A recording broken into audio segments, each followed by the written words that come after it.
Merci Laurent d'avoir accepté de participer à cette interview pour nous faire part de ta lecture du dernier numéro d'Ornica. Dans ce volume, les différents intervenants, les différents auteurs s'attachent à interroger les conditions où surgissent pour chacun le oui et le non, précisément à partir de l'arrière-plan singulier.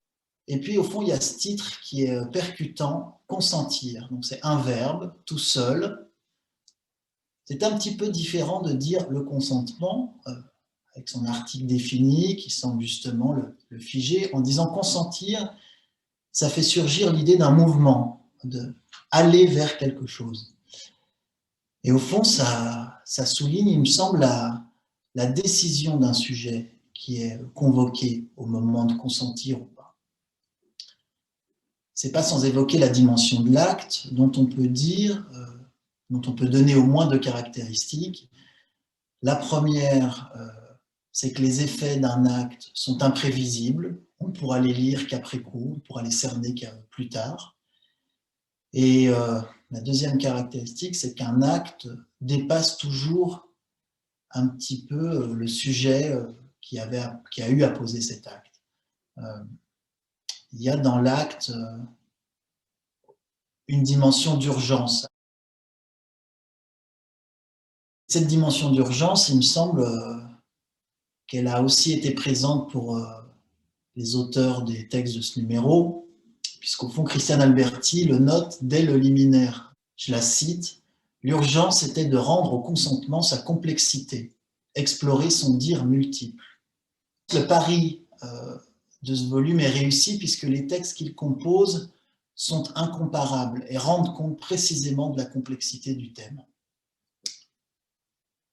Dans cette complexité, dans cette multiplicité des abords de ce thème, je voudrais plus particulièrement dire un mot sur l'entretien de Vanessa Spingora.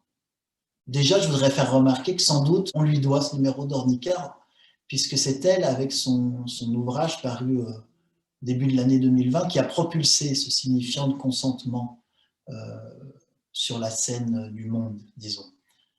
C'était auparavant un signifiant qui était plutôt réservé au domaine du droit. La puissance du texte de Vanessa Spingora, c'est qu'elle ne lâche jamais justement le fil de la complexité, le fil de l'ambiguïté, du paradoxe. On pourrait énoncer ainsi, elle aimait cet homme, elle était consentante, et pourtant, trois petits points. Je voudrais citer une phrase que j'ai trouvée très forte. Le consentement, cela réduit au silence. Il me semble qu'on est là au cœur de la difficulté du thème. Consentir, ça serait donc un acte de parole qui en même temps peut faire taire. Il me semble que ça attrape ce qu'il y a de paradoxal dans le fait même de parler. Dans le fait même qu'au fond, dire oui ou dire non, ça se fait toujours sur le fond d'un impossible à dire. Il y a quelque part quelque chose qui est rencontré et qui n'est pas pris en charge par cette dialectique-là, du oui et du non. Je cite à nouveau Vanessa Spingora.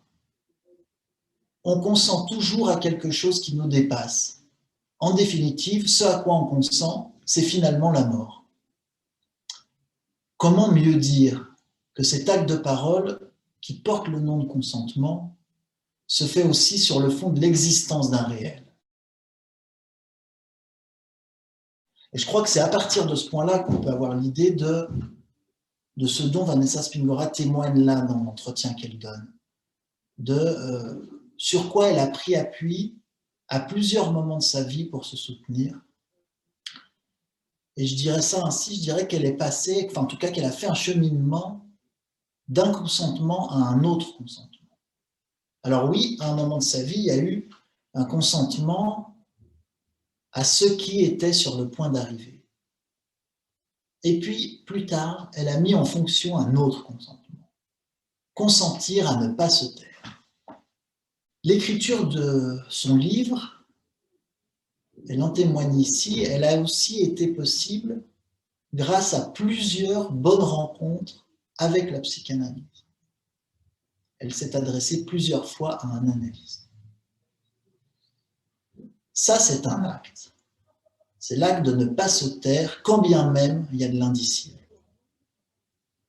Et elle témoigne là que c'est à chaque fois qu'une contingence de la vie vient réouvrir sa question, qu'il s'agit pour elle, et au fond pour chacun, de renouveler ce choix, de renouveler cette décision, ce oui au moment de parler, de parier encore sur les effets de la parole.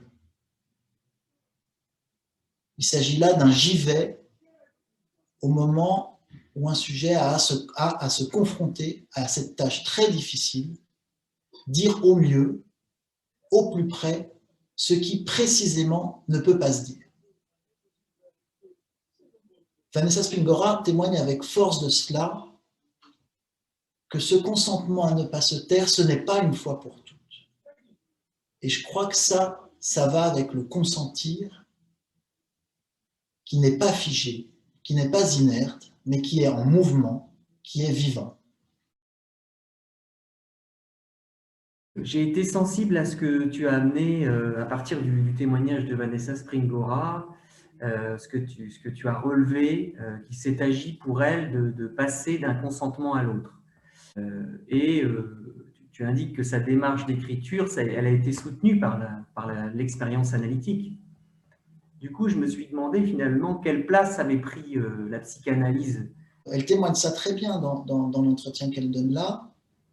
Il y a eu des moments où elle a eu à faire face à certaines difficultés, et c'est là qu'elle a fait le choix de s'adresser à un psychanalyste.